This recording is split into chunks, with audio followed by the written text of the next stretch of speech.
So do you think that this girl cheated? Robbie. I'm not going to make my public opinion. Right. I will say this. Me and a few of the players, the big players that are on the show, whatever, we were on the phone nonstop for like 3 days just trying to go over and break it down. The main question we had is not like, are we being nosy and is this entertainment, but were we susceptible to cheating ourselves? Like, did we get cheated? And it seems unlikely for the games that I played in. Most of the players, again, like people I know, and also like we're just tossing money. We play unorthodox. You got Alan Keating in there who will put $1 million in the pot with, with Jack 4 off. Like, I am 100% sure that Alan Keating is not cheating. Yeah, that's what I'm saying. You know what I mean? Not only because his last name rhymes with cheating, but also just because I don't think who's helping him make these plays. Yeah, I don't see it. For him to go with Jack 4 off is like we wouldn't pre-flop for $1 million. We wouldn't even bat an eye, Right. And but like we broke it down. So the main thing we're looking at is could we have possibly been cheated at a game? So we're curious, like, okay, let's say the players aren't going to cheat us. Could somebody on the inside cheat us? So that's what we were looking at. And so I spent a decent amount of time, like 72 like straight hours with all these guys, like trying to break it down. My first thought, not cheating. Mm-hmm. Then I hear like more information. Then I'm like, the only answer could be cheating. Then I take a step back and I look at that information from the other perspective, right? Devil's advocate. And I said, if I was in her position and I made A, B, and C mistake, I would probably attempt to resolve it by doing action D, which is what she did. So I said, that doesn't seem like cheating. I would have done the same. If I wouldn't have gotten that far, I don't think. But if I did, I would have had no choice but to do the same action she did. Right. And then I get more, so not cheating. Then I'm like, cheating, not cheating. And at the end of it, I'm not going to make an opinion because there will be a factual answer. There is going to be a verified response. Right. Because this is what's been so interesting about it is that everybody kind of has like a ratio going like from the beginning, which is maybe like a poker thing that everybody understands that there's probabilities to everything and that to say that it's 100% cheating or not cheating would be kind of unwise. So maybe it's just the poker community, but seeing so many people be like, I'm 85-15. Everybody says that. Yeah. And then yesterday, you saw a ton of the big people who've been commentating on this, whether it was like a Johnny Vibes seemed to have gone through this sort of like moment of transformation, or even Landon Tice, who I'm pretty close with. He was like 80-20 thinking that she wasn't cheating. And then yesterday, the news comes out about this guy stealing the $15K, and all of a sudden he swings completely to the other side where he's saying that he thinks it's a pretty likely scenario. So to see that unfold, but it is strange to me because it's not totally clear to me how this guy stealing $15K makes it that much more likely that he was somehow transmitting signals to her, especially because I'll give you the two. I'll give you like leading theories. I'll give you the two. I don't know if they're leading theories, but I'll give you the two like probable theories on why somebody could draw that connection. I'm not saying I am. I'm not saying it's factual. Right. But the first thing is she's gonna take a loss. She's gonna get a beat, right? Right. Get what you can. Hopefully, they picked a sweet number that is enough where it's worth it, not enough where it'd be noticeable. Let's take what we can and get out of here. Right. And the second thing is, if somebody on the inside has now been confirmed to break the law, be willing to go to prison, you can get prison for up to 5 years for your first offense, right? And he's willing to take all these risks, and he's a man on the inside, then he's also willing to take risks with enormous upside where he can easily downplay the downside. Right. But I'm trying to picture him backstage somehow transmitting the percentages of if she has the best hand or not to her in real time. Like, is he really sitting back there with a phone sort of hammering away, texting this device? I don't think that's it. Theoretically, if she was cheating via vibrating device, right, like the chess player with the anal beads, his name Hans, right, whatever his name is, right? If she, whatever it was, whether it be her ring, her water bottle, her chair, or a butt plug or whatever, I think, hypothetically, if that was it, what he was doing was hitting one button in an app that said either vibrate or don't vibrate. And it was all signaled by the way she's going to put her time chip in. Right. There's multiple occasions that's happening, and she does it in such dramatic fashion. And then if you count the time, it's a very similar time post her this dramatic time chip that all of a sudden she makes her decision fold, don't fold. So I think it's a vibrate, don't vibrate. One button, click, that says you right now have a better hand. The time chips to me were very, very sus because she's using the time chips in situations where it doesn't seem to make a lot of sense. And that's one thing that I've seen really that has been amazing about this cheating scandal is just the fact that two people who, from my perspective, have pretty upstanding reputations in poker: Garrett and Doug Polk, who, as far as I know, have never been accused of being involved in any tomfoolery, any cheating. I don't like Doug Polk, but what you're saying is accurate. Okay, but nobody's running around saying that Doug Polk is some huge misogynist, right? Correct. Like that he hates women and that his content has been geared to sort of give women the short end of the stick. Correct. But somehow, because he has seemed pretty convinced that there's a good chance that there's tomfoolery going on in this hand, it's like it's just being portrayed as if Garrett is some unreasonable bully and Doug Polk hates women and is just like dead set on like painting this terrible narrative about an innocent woman who's an amateur player.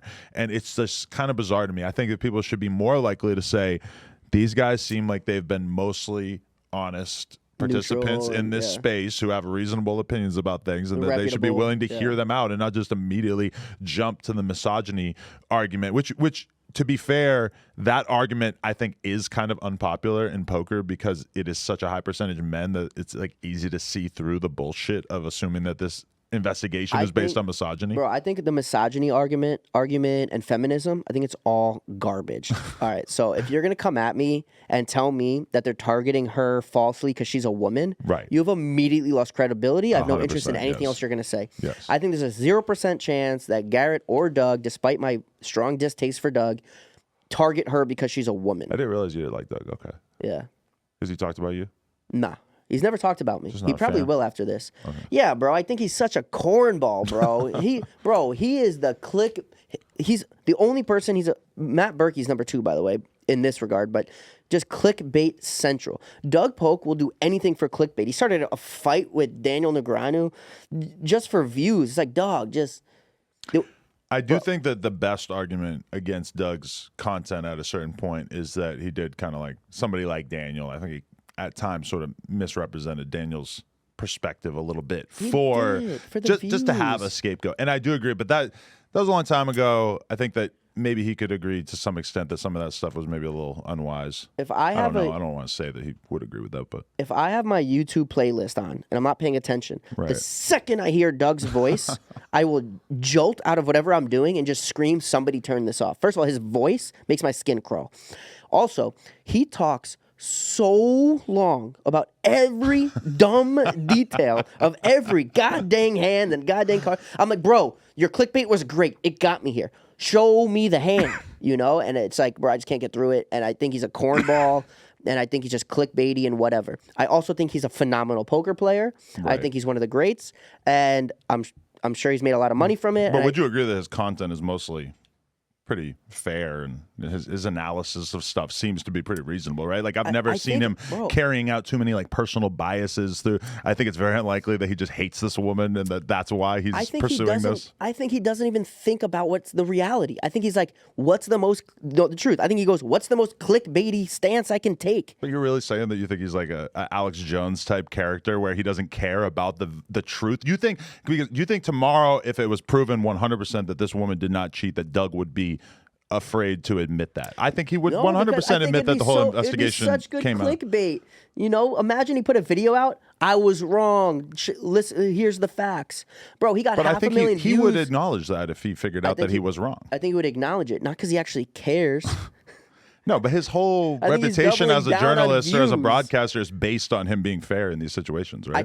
I think he's mostly fair and impartial. Yes, for the majority, he's not involving in conflict. There's it's very few opportunities to involve in conflict in the poker community in such regard. But it's not like people treated Postle any differently.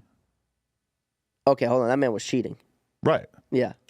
It was one that seemed, it was more cut and dry for sure. This is different because it's more ambiguous, and even the people who are deeply invested in it seem that they have, a percentage chance that they think that they might be wrong about it. But the Postle thing, there was probably a lot of people defending him in the beginning. Nah, I don't know, man. I don't know, man. That man was cheating. Yeah, you had a lot more to work with him. You had so many hours, and you had people calculating his win rate. It was like from the very beginning, it was tough to defend Postle. You ever seen with Apostle the interview? So it was a female host giving the interview, right?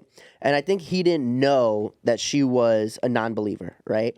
So he thinks he's just going to do like an interview because he's the god of poker or whatever. Right. She starts giving the interview, and Veronica. Veronica. Right. Okay. And so she starts giving him the interview, I think. and she flips on him like mid-interview, like starts really like cornering some of the questions, and he starts stuttering. He doesn't know what to say. So the dude who's alleged to be in on it, whatever the producer's name is, whatever, right? He was standing off to the side of the interview or whatever. As soon as like Apostle started getting tricked up and like there was no like good answer he was giving, producer walks in and cuts the interview and pulls Apostle out. Right. I was like, come on, man. No sus. I wonder, yeah, because her, like every single thing that she said in the wake of this hand has made her look worse. Like when she said, I had a blocker. Imagine this immediately perspective. afterwards. That was like one of the most mind-blowing statements I've heard ever. This is a full perspective storyline I put together just to see would I react similarly, right? And this is going to be from the perspective of she's not cheating. Again, I'm not making an opinion. I'm just going to give you a storyline that could make sense. She's not the best poker player in the world. Imagine, right? Clearly. Yes. Okay, so she's not the best poker player in the world. She's very attractive, and she's new to social media, and she's trying to make a scene. Her husband, who's like a big shot lawyer and involved with Forbes and Entrepreneur magazine and all these things, she has an opportunity to be the hot girl, the it girl of poker, right? And she goes, this is something I'm going to pursue now that I'm no longer in pharmaceuticals. She goes, great, I'm going to do this. Who are my idols in poker? Guys such as Phil Ivey, possibly Garrett, right? Andy Stacks is a cool figure, right? He's a great super pro, cool figure, and whatever. She goes, I have a chance to play in these guys' games, but I don't have enough money. Who can I ask for money? Yo, Rip, can I get some of this money so I can play in this game? It's going to be great for my brand. On the off chance I win, you get half my winnings. And if I lose, probably what I'll get from the exposure on the back end, I'll break you off. Right? Again, I'm making some of this up, but just imagine. So she plays with her idols, and she's not that great of a player, let's say. She makes a terrible, dumb hand. Like, just everything about the hand was wrong. It was just she puts in $100,000 with Jack High. Yeah, just imagine. She's looking for clickbait. She's looking for views, the exposure. Imagine, even if she loses. Think about hands that I lost, right? I had Jack High bluffing into a flop set of kings, which turned into quads. Right. Bro, I have like maybe close to 1 million views on all the different versions of that hand that's posted. And that's me losing.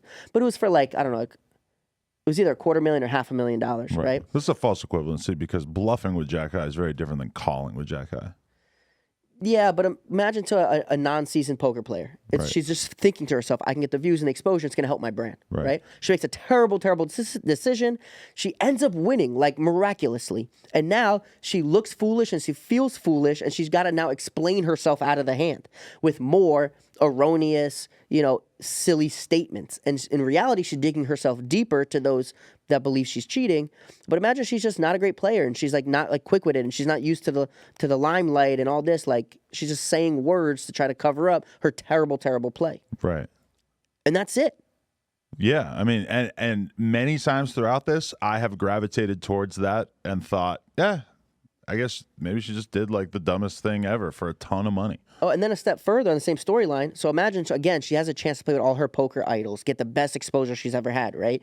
And then all of a sudden, one of her poker idols hates her guts like this, right? And takes her in the back room. You know the little locker area? I'm sure that's where they were. But to say he hates her guts. Well, hold on. But mind you, this is her perspective. I'm making the story up, but like I can imagine this being a reality. So now the two of them plus Ryan are standing back there, and he's berating her, or even if he's calm and nice, even if that, she has this opinion. Like, imagine you're a nobody and you meet the biggest idol that you've ever had, and you're hanging out, and you're like, this is the coolest moment of my life. And then that person turns and goes, I don't really like you. You'd look at that person, you'd be like, you don't like me, but you're my idol. What can I do to fix this? And whether he said it or she said it, regardless, one of them was like, what if I gave you the money back? Or what if you give me the money back? And you'll like me after that? Yeah, I'll like you after that. I won't make a big deal about it. I won't go public. I won't berate you publicly. I'll support you, and we can be friends. Okay, that's worth it. Imagine. I'm just saying you're granting her a lot of conditions. She was capable of making this call, and then also that she was a person who was so fragile that they would hand over such an astronomical amount of money to make somebody not mad at them. I mean, I'm not saying that this is what happened. I'm just saying this was a perspective that I created in my head. No, this is pretty much something that narrative is what I've gravitated back towards a lot of times over and over, and then the other one is that she cheated. She had a butt plug in that vibrated, said she was ahead. She didn't know how far ahead, and she wasn't smart enough to realize, I'm going to just fold this winning hand because look how obvious it's going to be I'm cheating, right? Yeah. She's not smart enough for that, hypothetically. She makes the call, she wins, and now she's like, oh my God, I got to talk my way out of this one so I don't catch me cheating, and dug herself deeper. And then she gave the money back, hoping if I give you the money back, you're not going to investigate this and I won't go to jail and prison and have all these problems for cheating. That's the other perspective. Right. All right, people, we just hit 300,000 subscribers. You know we're trying to hit 400,000 subscribers. So that little red button, tap it, tap in. We appreciate y'all.